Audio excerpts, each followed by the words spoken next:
I still remember the first day I saw him. He was standing near the elevator, simple white shirt, sleeves rolled neatly, hair a little messy but somehow perfect. He wasn't rich, he wasn't famous, but something about his presence made everyone notice him. Calm, polite, and always smiling. That's how he entered my world. At that time, I was the CEO, the woman people called the Ice Queen. Meetings, deals, numbers, that was all my life was. I never believed in love. I believed in control. But the day I saw him pick up a fallen file for an intern with such quiet grace, something inside me melted. He was just a peon in my office, the man who brought me coffee, carried papers, opened doors. Yet every time he said, "Good morning, ma'am," with that respectful tone and that warm smile, I felt something I hadn't felt in years. Peace. It started with little things. The way he spoke, so humble, so careful with words. The way he looked at people, never judging, never comparing.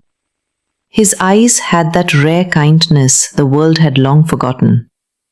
He never tried to impress anyone, and maybe that's what impressed me the most. One rainy evening, I saw him near the gate, waiting to hand me my umbrella before I stepped out. His clothes were soaked, yet his only concern was that I shouldn't get wet.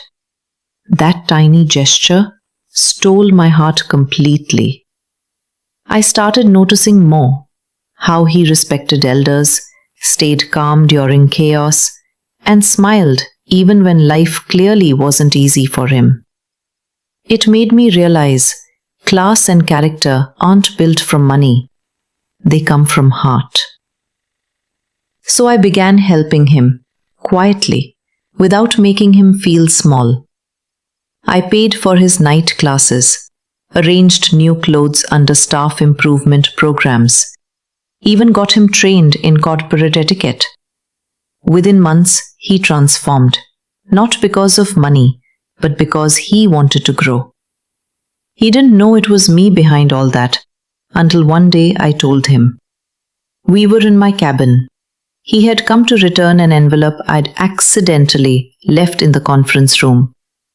His fingers brushed mine when he handed it back. That one touch burned through my heart. "Why do you care so much for people like me, ma'am?" he asked softly. I smiled. "Because you remind me what true worth looks like." That was the moment he looked into my eyes, not as an employee, not as a servant, but as a man. And in that silence, something unspoken bloomed between us. I started inviting him to business events, introducing him as my assistant. People whispered, but I didn't care. Slowly his confidence grew. The same man who once served tea now discussed ideas, handled clients, managed people, and did it all with that same gentle respect that had made me fall for him. And one evening, as we stood on the office terrace watching the sunset, he finally said the words I'd been dying to hear.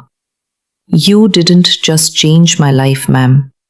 You became my life."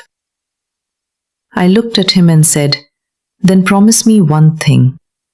Never let success change your heart." He smiled, that same peaceful smile I'd fallen in love with, and whispered, "Not when you're the reason I found it." Now he's not my peon. He's my partner, in business, in life, and in every dream I ever dared to see. People still talk, still judge, but I've learned something powerful. Love doesn't ask for permission from status or society. It just happens, quietly, deeply, beautifully. Because sometimes the man who brings you coffee is the one who ends up bringing you forever.